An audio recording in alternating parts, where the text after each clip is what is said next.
Hello दोस्तों, आपका स्वागत है आपके अपने चैनल में।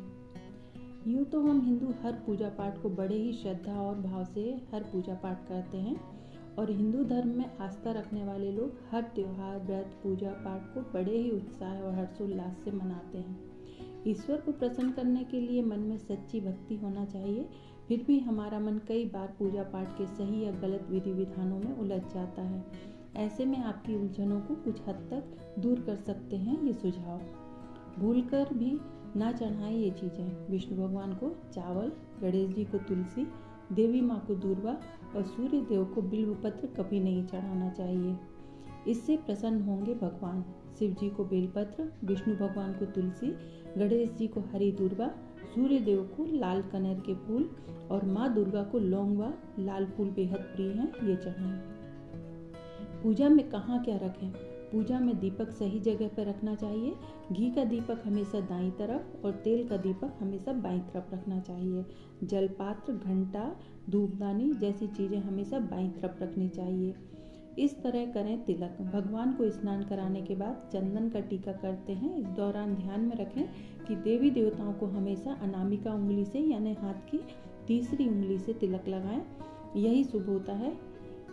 यह ना करें गणेश जी, हनुमान जी, दुर्गा माता या किसी भी भगवान की मूर्ति से सिंदूर लेकर उनके माथे से सिंदूर लेकर हमें अपने माथे पर नहीं लगाना चाहिए।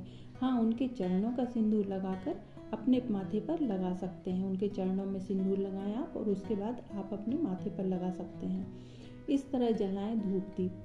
भगवान की आरती की तैयारी करते समय हम एक दीपक से दूसरा दीपक, धूप या कपूर कभी भी ना जलाएं। अगर छूट जाए कोई चीज़ या पूजा की सामग्री छूट जाए तो पूजा के अगर किसी भी सामग्री को आप रह जाती है पूजा सामान में रखने में तो परेशान ना हो या पूजा के बीच से ना उठें। ऐसे में भगवान को चावल और फूल चढ़ाएं और मन में उस चीज़ का ध्यान कर लें जो आप थाली में अपने पूजा की थाली में भूल गए हैं।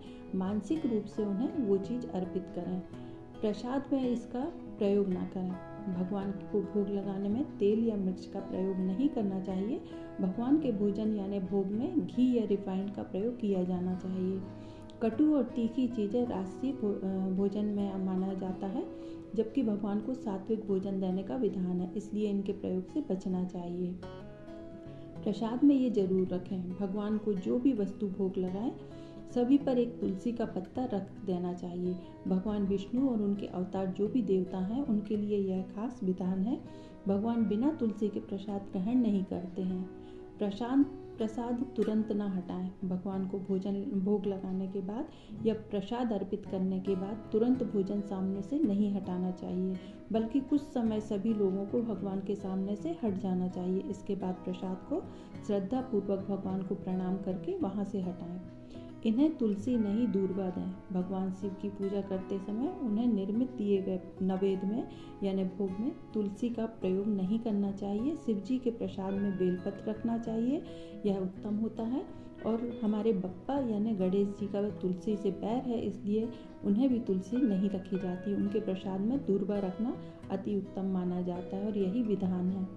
भगवान को पका हुआ भोजन अर्पित करते हैं तो पूजा के बाद प्रसाद का कुछ हिस्सा निकालकर गाय को खिलाना चाहिए। उसके बाद स्वयं ग्रहण करना चाहिए। दिया पूजा पाठ में दीपक का बहुत ही महत्वपूर्ण स्थान है। दीपक के बिना पूजा हमेशा अधूरी मानी जाती है। इस दौरान हमेशा याद रखें कि पूजा के आरती के दीपक को कभी भी जमीन पर नहीं रखना चाहिए। इसे थाली या स्टैंड पर रखें। दीपक को नीचे जमीन पर रखने से देवी देवता नाराज हो जाते हैं। शंख, हमारे हिंदू धर्म में हम शंख को बहुत महत्व देते हैं। शंख के बिना हमारी पूजा, हमें लगता ही नहीं कि हमारी पूजा हुई है। शंख का बहुत ही महत्व है, इसे बेहद पवित्र माना जाता है।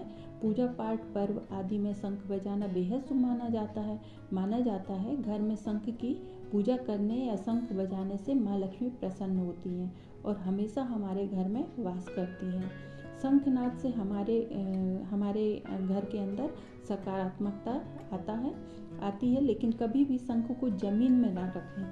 शंख को जमीन में रखने से माँ लक्ष्मी नाराज हो जाती हैं और आर्थिक संकट का सामना करना पड़ सकता है।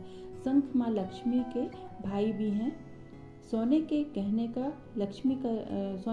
को लक्ष्मी का रूप माना जाता है। इसे ज़मीन पर नहीं रखना चाहिए और अपने पैरों में भी कभी सोने के गहने नहीं पहनना चाहिए, वरना माँ लक्ष्मी नाराज हो जाती हैं। गहनों को सम्मान पूर्वक लाल रंग के वस्त्र में लपेट कर रखना चाहिए। मूर्तियाँ, देवी देवताओं की मूर्तियों को, फोटो को हमेशा बहुत मान सम्मान से साफ सुथरी जगह पर रखना चाहिए। उन्हें कभी भी ज़मीन पर नहीं रखना चाहिए। यहाँ तक कि मंदिर की साफ सफाई करते समय भी हमें मूर्तियों को चौकी पर या कपड़े पर थाली में कपड़ा बिछा लें और उस पर मूर्तियाँ रखें। मूर्तियाँ नीचे रखने से देवी देवताओं का अपमान होता है। चंदन को कभी भी, हम पूजा करने के लिए जो चंदन निकालते हैं उसे कभी भी तांबे के पात्र में नहीं रखना चाहिए। पूजा के बाद अपने आसन के नीचे 2 बूंद जल डालकर उसे अपने माथे से लगाएं, फिर उठें, वरना आपकी पूजा का फल इंद्रदेव ले जाते हैं। दोस्तों, अगर आपको मेरा वीडियो अच्छा लगा हो तो इसे लाइक और शेयर सब्सक्राइब कीजिए।